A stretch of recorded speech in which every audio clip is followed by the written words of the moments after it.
With over 20 years of experience reporting on Wall Street, CNBC anchor and author of The Weekend That Changed Wall Street, Maria Bartiromo has spoken to CEOs, politicians, and world leaders, making her uniquely positioned to help us make sense of the financial crisis. Maria, thanks for being here. Good to see you, Jill. So, what lessons can ordinary investors learn from this crisis? I think the number one lesson that all of us can learn is debt is bad.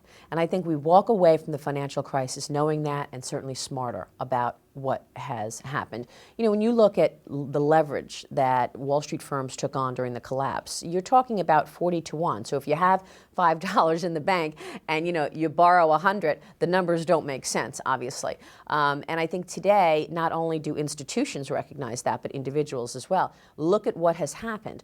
The average S&P 500 company is sitting on an enormous amount of cash, $2 trillion, almost $2 trillion of cash sitting on balance sheets. So corporations are now hoarding their cash. They're raising capital levels. Individuals, the savings rate back up to some 5% or so. We were in a negative savings rate. So I think one of the most important lessons that we walk away from is an idea that you cannot borrow forever. Debt will come back to haunt you, and you need to get a hold of your financial life, and that's exactly what we're all doing right now. Right, I always call it debt, like it's like financial cockroaches, like it's really hard to get rid of them. Right, it and really then you see one, and there's probably exactly.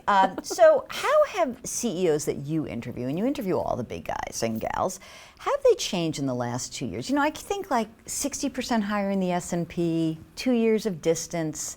How have they changed? Well, I think that today corporate executives are much more aware of the fact that they have more constituents than just shareholders. They have an allegiance to shareholders, they have an allegiance to employees, consumers, and the communities that they work in. Now, not everybody has been humbled, and not everybody has gone from night to day, but I think that there is a much more humble and a bigger recognition that you are being watched. It's pay for performance, compensation, obviously a huge issue. And boards are under real pressure now to do the right thing and act accordingly in terms of having accountability and making sure that executives and management are held accountable and being paid for performance. How should these executives be held accountable in the future? Well, I think it's pay for performance. First of all, I don't think government should be regulating pay. I just don't think it's the government's role. I think boards and management teams have a responsibility, and they need to be held accountable for ensuring that if a firm does well, its executives who are running that firm should do well. And I don't know what the metric to look at is. The board should know, and the board should come up with that metric. But I think the people, meaning shareholders, meaning communities, consumers, have to have a confidence that someone's watching the store, that there's a policeman on the beat.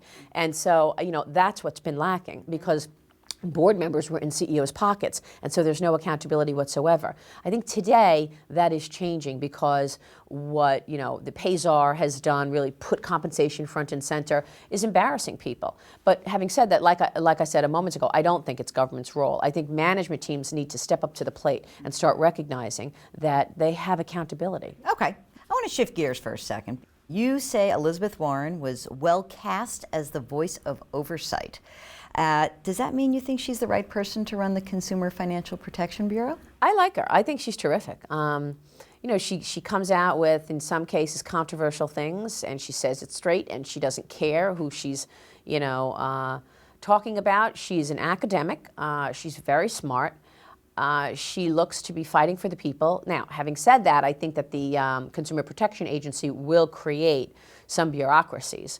And the banks will probably look at some of the lost revenue, whether it be, overdraft fees or late fees, and they'll try to get that revenue from somewhere else, meaning consumers at the end of the day will still be paying more money, and it's not necessarily going to be so protective for the consumer because the banks are not going to just leave that revenue on the table. They're going to find a new way to collect it.